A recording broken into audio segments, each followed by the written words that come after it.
کیا فرما رہے ہیں افضلیت کے حوالے سے، پھر اس کے بعد صحابہ کرام، پھر اس کے بعد اجماع، پھر قیاس، یہ ساری کیٹیگریز تو بعد میں ہیں۔ جو قرآن کیٹاگوریکلی بیان کر دے کسی کی افضلیت، آقا علیہ السلام کی احادیث بیان کر دے اور اہل سنت کی کتابوں سے، تو پھر یہ نیچے جو ہمارے اکابرین ہیں، دیکھیں اکابرین کا ادب، احترام، عزت، تعظیم، توقیر میں سمجھتا ہوں کہ ہر سنی پر واجب ہے، لیکن اگر کسی سے بندہ اختلاف کر لے تو وہ سنی نہیں رہا۔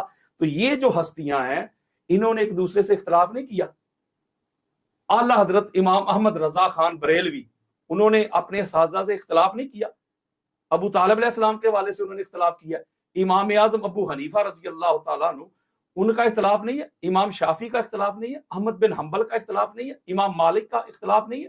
تو یہ اختلاف تو ایک حسن ہے، خوبصورتی ہے، اختلاف تو بڑی اعلیٰ چیز ہے۔ ہاں عداوت نہ ہو، اختلاف میں کسی کی بے ادبی نہ ہو، گستاخی نہ ہو، توہین نہ ہو، اہانت نہ ہو۔ تو یہ بات ہے کہ یہ جتنے بزرگ آپ نے مجھے بتائے ہیں یہ میرے سر کا تاج ہیں، میں ان کی عزت کرتا ہوں، رسپیکٹ کرتا ہوں۔ میرا ایک جملہ بھی بتائے کہ اولیاء کے خلاف ہو، ہاں اختلاف کا مجھے حق ہے، اور میں اختلاف اپنے پوائنٹ آف ویو سے نہیں کرتا کہ وہ کہہ رہے ہیں میں جو کہہ رہا ہوں، میں کون ہوں، میری کیا اوقات ہے، میری کیا حیثیت ہے، میری کیا ذات ہے، میری کیا ویلیو ہے۔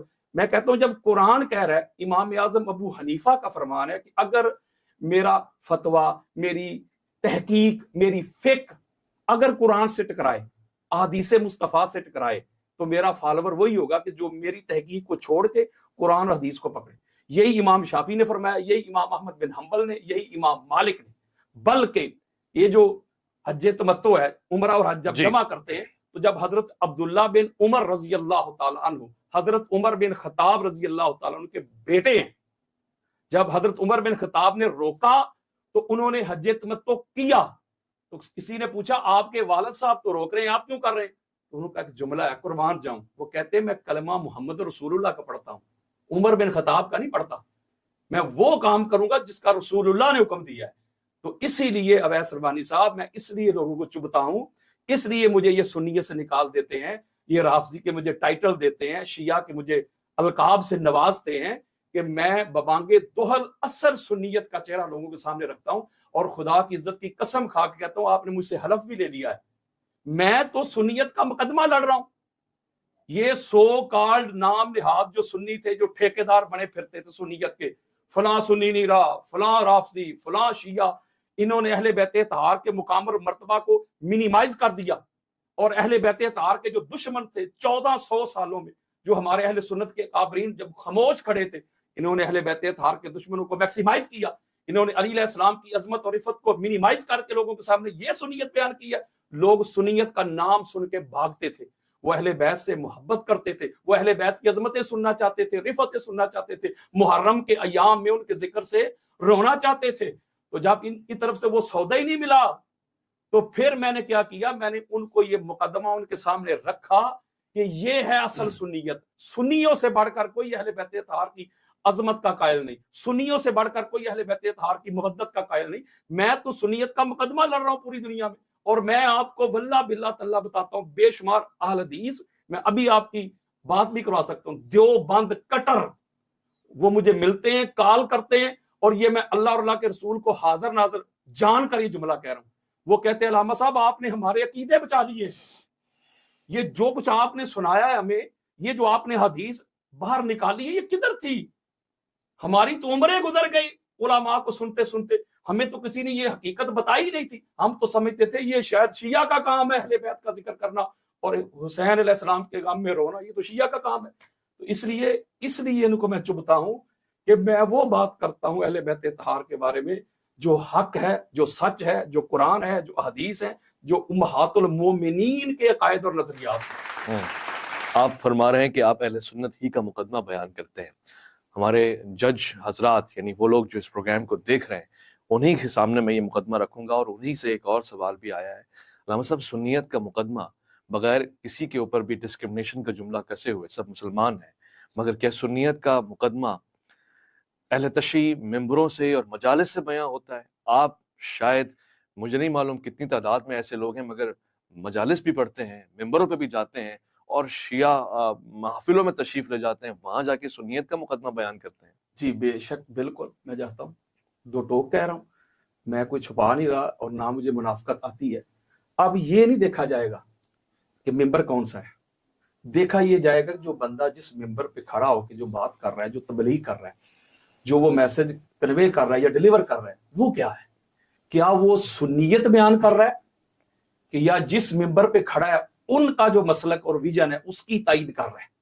میں اہل سنت کے منابع سے بیان کر رہا ہوں کہ یا اہل تشیع کے ریفرنسز دے رہا ہوں.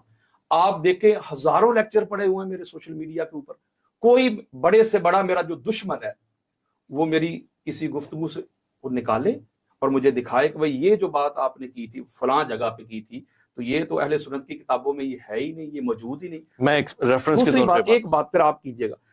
دوسری بات یہ ہے کہ کیا تبلیغ کے لیے, دعوت کے لیے دیگر مکاتب فکر یا دیگر مسالک کے پاس جانا یہ کیا بندے کو سنیت سے خارج کر دیتا ہے؟ کیا آقا علیہ الصلوۃ والسلام نے جو دین اسلام کی تبلیغ کی ہے وہ کس طرح کی ہے؟ آقا علیہ السلام کفار کے پاس بھی گئے, مشرکین کے پاس بھی گئے, یہود و نصارہ کے پاس بھی گئے, بلکہ آقا علیہ الصلوۃ والسلام نے عیسائیوں کے لیے اپنی مسجد نبوی کے دروازے کھول دیے اور فرمایا کہ عیسائیوں یہ محمد کی مسجد ہے, مسجد نبوی, اپنے مذہب کے مطابق تو میری مسجد میں عبادت کرنے میں آزاد ہو. ہم نعرے تو لگاتے ہیں غلامی رسول میں موت بھی قبول ہے, وہ کیسا غلام ہے؟ غلام تو وہی ہے جو تاجدار کائنات کو فالو کرے. قرآن نے کہا لقد کان لکم فی رسول اللہ اسوۃ حسنہ, تمہارے لیے جو سب سے بڑا رول ماڈل ہے وہ رسول اللہ ہے. آقا علیہ السلام کا اسوہ ہے, حضور علیہ السلام کا ایکٹ ہے, پریکٹیکل ہے, حضور کی سنت ہے, حضور کا فرمان ہے. تو ہم شیعہ بھائیوں کے لیے مسجد کے دروازے بند کر دیں, دیوبندیوں کے لیے مسجد کے دروازے بند کر دیں, اہل حدیث کے لیے مسجد کے دروازے بند کر دیں اور کہیں کہ ہم حضور کے غلام ہیں. اگر حضور کے غلام ہو تو اپنے مسلمان بھائیوں پہ دروازے کھولو, وہ رفع دین کر کے نماز پڑھیں, وہ ہاتھ کھلے چھوڑ کے نماز پڑھیں, وہ آمین بالجہر کہہ کے نماز پڑھیں, وہ آزاد ہوں. جب یہ ہوگا, اور قرآن نے بھی کہا کہ لا اکراہ فی الدین, تم زبردستی ڈنڈے کے زور پہ, فتوے کے زور پہ, طاقت کے زور پہ, اکثریت کے زور پہ, منسٹری کے زور پہ اپنا عقیدہ, اپنا نظریہ, اپنا ویژن دوسرے پہ مسلط نہیں کر سکتے. اگر کسی کو موٹیویٹ کرنا ہے تو محبت سے کرو, دلیل سے کرو. قرآن بار بار کہتا ہے ہاتو برہانکم ان کنتم صادقین, اگر سچے ہو تو دلیل لے کے آؤ, ایویڈنس لے کے آؤ. تو میرے بھائی, میں تو اگر شیعہ مجالس میں جاتا ہوں, اگر یاسین قادری جائے تو میں سنی نہیں رہتا. آج کے دور میں حالات حاضرہ پہ بات کرتے ہیں, حالانکہ پہلے میرے پاس بے شمار دلائل ہیں اللہ کے فضل و کرم سے. شیخ الاسلام ڈاکٹر محمد طاہر القادری مدد اللہ علی, میں سمجھتا ہوں ان سے بڑا سنی کوئی نہیں. جتنا انہوں نے کام کیا, 1000 کے قریب انہوں نے کتابیں لکھ دی, جو بھی مسئلہ ہو, جو بھی حملہ ہو, سب سے آگے وہ کھڑے ہوتے ہیں اور علمی طور پہ اس کا رد کرتے ہیں, جلال سے نہیں, فتووں سے نہیں, آنکھیں لال کر کے نہیں, بالکل محبت کا درس دیتے ہیں, کمپیشن, بردرہڈ, ٹالرنس. اور حضور علیہ السلام کے دین کی جس طرح وہ نوکری کرتے ہیں, کون کرتا ہے؟ وہ دیکھیں وہ مجالس میں جاتے ہیں, میں آپ کو ان کی سینکڑوں مجالس دکھا سکتا ہوں. شیعہ پروگرام میں جاتے ہیں, مولانا طارق جمیل صاحب جاتے ہیں.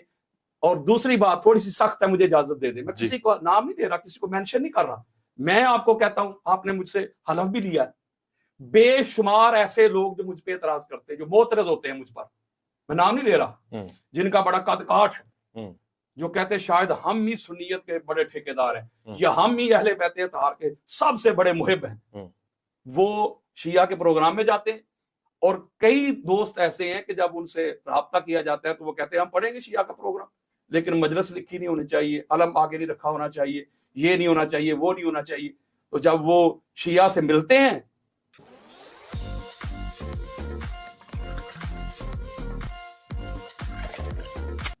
نجی محافل میں ملتے ہیں یا کسی جگہ ان کی ملاقات ہو جاتی ہے, کسی کمبائن پروگرام میں ہو جاتی ہے, تو وہ کہتے ہیں آپ بالکل ٹھیک کہہ رہے ہیں. بس آخری بات, آپ بالکل ٹھیک کہہ رہے ہیں. جب وہ ڈرائنگ روم میں ہوتے ہیں, ان کا عقیدہ اور نظریہ اور ہوتا ہے, ہر ایک کی ہاں میں ہاں ملاتے ہیں, اور جب وہ ممبر پہ بیٹھتے ہیں ان کا نظریہ اور ہوتا ہے. پتہ چلا کہ یاسین قادری میں یہ فرق ہے کہ جو میرا عقیدہ ڈرائنگ روم میں ہے وہی میرا عقیدہ ممبر پہ ہے. مجھے منافقت نہیں آتی, میں جو بات ڈرائنگ روم میں کہوں گا وہی.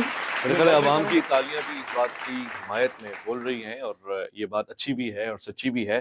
میں بتاتا چلوں کہ ہمارے اس عدالت کے سلسلے میں وہ تمام سوالات جو آپ کی جانب سے آئے ہیں، وہی اعتراضات، وہی سوالات ہم نے رکھے ہیں اور ان کے جواب بھی ہم لیتے جا رہے ہیں۔ علامہ صاحب، ہماری اس پچھلی کی گئی بات کے اوپر ایک ریفرنس بھی کریٹ ہوا ہے اور وہ بھی ہمارے لوگوں نے، جج صاحب نے دیکھا ہے، اور وہ ریفرنس یہ ہے کہ آپ مثلا انجینئر محمد علی مرزا صاحب نے ایک ویڈیو میں علم کے حوالے سے کچھ ایسے کلمات کہے کہ صرف جھنڈا ہے، اس کی کوئی حیثیت نہیں ہے، اور اس کی پھر جہاں دین کی حقیقت نہیں رہتی وہاں یہ سب شروع ہو جاتا ہے۔ پھر ہم نے دیکھا کہ آپ ایک مجلس میں بیٹھے گئے اور آپ نے اس مجلس میں علم کی ہسٹری بیان کی اور آپ نے بتایا کہ کتنی کتابیں اس کی عزت میں لکھی گئی ہیں، تو یہ کیا معاملہ تھا؟ اچھا، پہلی بات تو یہ ہے، آپ سے مجھے پتہ چلا ہے کہ وہ انجینئر صاحب نے اس طرح کہا تھا۔ میں نے ان کو مینشن کر کے کبھی بھی کسی کا جواب نہیں دیا۔ ہاں، وہ کسی پروگرام میں کچھ سوال کو کویسچن آ گیا ہوگا علم کے حوالہ سے، تو وہ میں نے جواب ضرور دیا ہوگا۔ اور ہماری بخاری ہو، مسلم ہو، پوری سیاستہ، میں وقت بچا رہا ہوں، وہ ہمارے جو محدثین مفسرین گزرے ہیں انہوں نے پورے پورے باب باندھے ہیں علم کے اوپر۔ اس میں شیعہ کہاں سے آ گئے؟ آپ چلو فرض کر لیں غازی عباس علیہ السلام کا علم کہتے ہیں آپ، تو غازی عباس علیہ السلام کو آپ نہیں مانتے؟ اہل سنت نہیں مانتے؟ یا مولا علی علیہ السلام کا علم، تو مولا علی علیہ السلام کو آپ نہیں مانتے؟ میں نہیں مانتا، ساری دنیا مانتی ہے۔ تو یہ علم جو آپ نے اٹیچ کر دیا، اس کو جوڑ دیا اہل تشیع کے ساتھ، یہ حق آپ کو کس نے دیا ہے؟ بلکہ خیبر کے روز، میں آپ کو بتاؤں، خیبر کے روز جو پہلا علم بردار تھا یا علمدار کہہ لیں، ہماری مستدرک للحاکم میں میرا خیال ہے کو 15 سے 20 احادیث پڑھی ہوئی ہیں۔ اس کے علاوہ بھی اہل سنت کی 20-25 کتابیں امام احمد بن حنبل تک، بخاری سے لے کے، کہ آقا علیہ السلام نے پہلا اپنا علم جس کو دیا وہ حضرت ابوبکر صدیق تھے۔ کہا ابو بکر یہ پکڑ علم، یہ میں ذمہ داری کے ساتھ کہہ رہا ہوں اور عوام کو کہہ رہا ہوں، کسی کو حوالہ چاہیے، ریفرنس چاہیے، وما علینا الا البلاغ، انبیاء کی سنت پہ میرا کام ہے صرف پہنچانا، کنوے کرنا، ڈیلیور کرنا، منانا نہیں۔ آقا علیہ السلام نے سیدنا صدیق اکبر کو دیا کہ یہ پکڑو، علمدار بن جاؤ، علم بردار بن جاؤ، کمانڈر بن جاؤ، جاؤ جا کے حملہ کرو۔ اب حضرت ابوبکر صدیق علم لے کے گئے، حملہ کیا، مرب صاحب آئے، لشکر واپس تشریف لے آیا۔ میں ادب کے زمرے میں یہ بات کر رہا ہوں، کتاب میں ایسے نہیں لکھا۔ پھر اگلے دن آقا علیہ السلام نے علمدار چینج کر دیا، حضرت عمر بن خطاب کو علم دیا، آپ حملہ کریں، کمانڈر بن کے جائیں، جرنیل بن کے جائیں، سپہ سالار بن کے جائیں۔ آپ نے حملہ کیا، مرب صاحب آئے، لشکر واپس۔ اور جو کنورسیشن کرتے ہوئے لشکر واپس آیا ہے، جو اہل سنت کی کتابوں میں لکھا ہے، ویس بھائی میرا قصور یہ ہے کہ میں ببانگے دوہل حق بات بتاتا ہوں اور سنیت بتاتا ہوں، کہتا ہوں وہی بات سمجھتا ہوں جسے حق نے ابلہ مسجد ہونا تہذیب کا فرزند، اپنے بھی خفا مجھ سے ہیں بیگانے بھی ناخوش، میں زہر حلاہل کو کبھی کہہ نہ سکا کند۔ مشکل ہے کہ بندہ حق دین و حق اندیش خشاک کے پودے کو کہے کوہ دماوند۔ جو آپس میں کنورسیشن کر کے آ رہے تھے وہ نہیں میں آپ کو سنا سکتا، ورنہ یہ پڑھے لکھے جہاں ابھی فتوا لگا دیں گے، گستاخی ہو گئی۔ جو ہماری کتابوں میں لکھا ہوا ہے، آقا علیہ السلام نے اگلے دن پھر کمانڈر تبدیل کر دیا۔ ہر روز کرتے گئے کرتے گئے کرتے گئے۔ اور اگلی بات سن لے، جب آقا علیہ السلام نے فرمایا نا بس ختم، اب کل علم مرد کو دوں گا جس کے ہاتھ پہ اللہ فتح دے گا، جو اللہ اور اللہ کے رسول سے محبت کرتا ہے، اللہ اور اللہ کا رسول اس سے محبت کرتا ہے۔ جملہ دینے لگا ہوں میں، تو صحابہ کہتے ہیں کہ ساری رات ہم دعائیں کرتے رہے۔ حضرت عمر بن خطاب کا فرمان سنو، وہ کہتے ہیں مجھ سے اللہ ساری زندگی بھر کی میری نیکیاں لے جاتا، کاش وہ جو کل والا علم علی کو ملا تھا وہ مجھے مل جاتا۔ اور حضرت سعد بن ابی وقاص، بخاری پڑھے، مسلم پڑھے، کسی نے آپ کو بخاری سنائی نہیں، کسی نے آپ تک مسلم پہنچائی نہیں۔ حضرت سعد بن ابی وقاص کہتے ہیں کہ میری زندگی بھر کی نیکیاں چلی جاتی، ہائے علم مجھے مل جاتا۔ اس صحابہ تو ساری رات دعائیں کر رہے ہیں کل والا فتح والا علم ہمیں مل جائے، حالانکہ پہلے بھی ان کو ملا تھا۔ لیکن الگ بات ہے کہ وہ علم سنبھال نہیں سکے تھے۔ یہ گستاخی نہیں کر رہا، حقیقت بتا رہا ہوں۔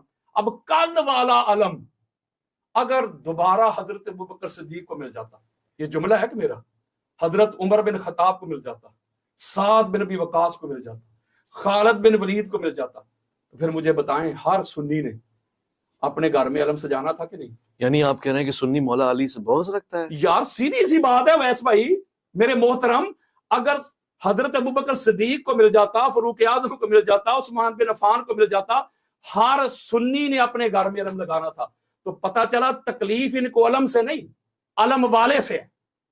یہ مولا علی علیہ السلام کو اور مولا علی علیہ السلام کی اولاد کو یہ تحفے میں ملا ہے علم۔ انہوں نے جانیں قربان کی علم کی خاطر, ہاتھوں پہ بچے قربان کروائے علم کی خاطر. کوئی ایک شہزادہ بتائیں مجھے تاجدار کائنات کا جو میدان میں علم چھوڑ کے بھاگ کے آ گیا ہو. انہوں نے تن من دن لٹایا ہے, انہوں نے بچے قربان کروائے ہیں, پھر جا کے وہ علم کے دعوے دار بنے ہیں. علم تو ہمارا ہے. علامہ صاحب بہت بڑی بات کہہ رہے ہیں. ویسے شیعہ حضرات سے کتنے پیسے ملتے ہیں آپ کو یہ باتیں کرنے کے؟ اللہ اکبر, اللہ اکبر. مراعات تو ملتی ہوگی دیکھیں ایران وغیرہ سے. دیکھیں میں اللہ معاف کرے, ان کو کوئی بتائے کہ ہمارے پاکستان کی جو کرنسی ہے نا, ایران سے کئی گنا بھاری ہے. ٹھیک ہے نا, ایران کی حکومت سے آج تک 1 روپیہ اگر کسی کے پاس آیا ہو تو اس نے رزق حرام کھایا ہو. ایران سے, عراق سے مجھے 1 پائی آئی ہو, اللہ تعالیٰ مجھے تباہ کر دے, برباد کر دے, مجھے یزید کے ساتھ کھڑا کرے. 1 پائی بھی آئی ہو, 1 روپیہ بھی میں نے کسی سے لیا ہو, کسی سے مانگا ہو کہ مجھے اتنے پیسے دو تو میں آپ کا اعلیٰ کار بنوں گا, اور میں آپ کا جو عقیدہ, جو آپ کا جو مقصد ہے یا آپ کا جو وتیرہ ہے, میں اس کو پروموٹ کروں گا, آپ کے ویژن کو میں آگے لے کے جاؤں گا. اللہ تعالیٰ اس کو قیامت کے روز جہنم میں ڈالے. میں تو اپنا سوچ رہا ہوں کہ اللہ تعالیٰ میری بخشش کر دے اہل بیت اطہار کے صدقہ اور وسیلہ سے. میں کسی کو پروموٹ کروں گا؟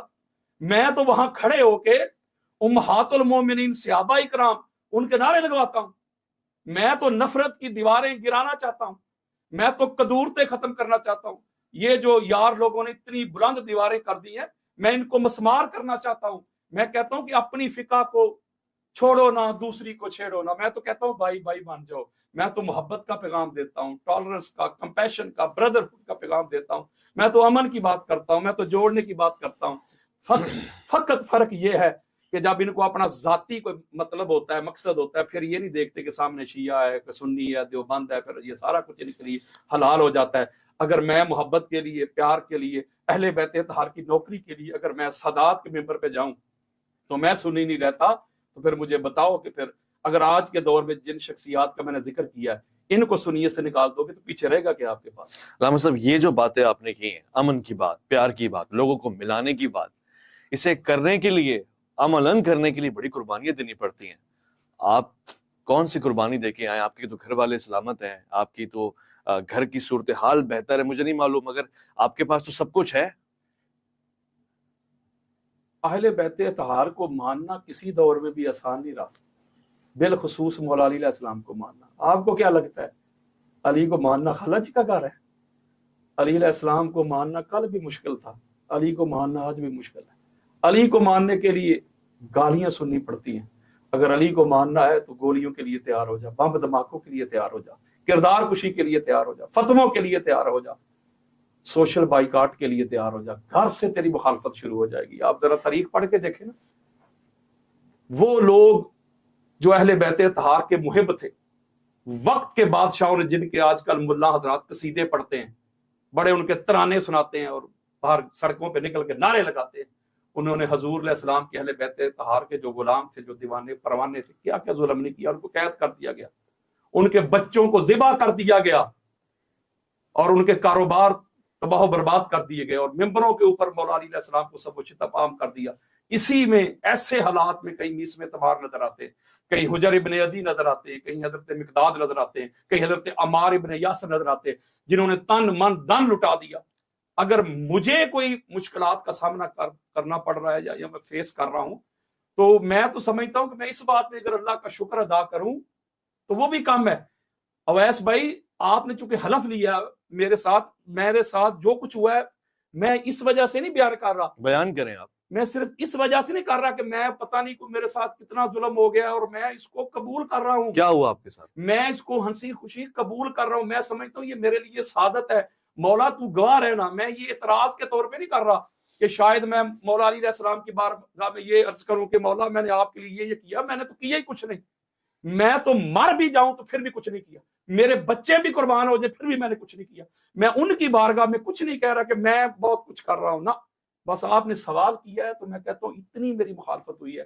میں جس مسجد میں جا خطبہ جمعہ دیتا تھا وہاں میری مخالفت شروع. مسجد میں سال ہا سال سے میں خطبہ دے رہا تھا, وہاں مخالفت شروع. یہ شیعہ ہو گیا, یہ رافضی ہو گیا, یہ شیعہ کے پاس جاتا ہے.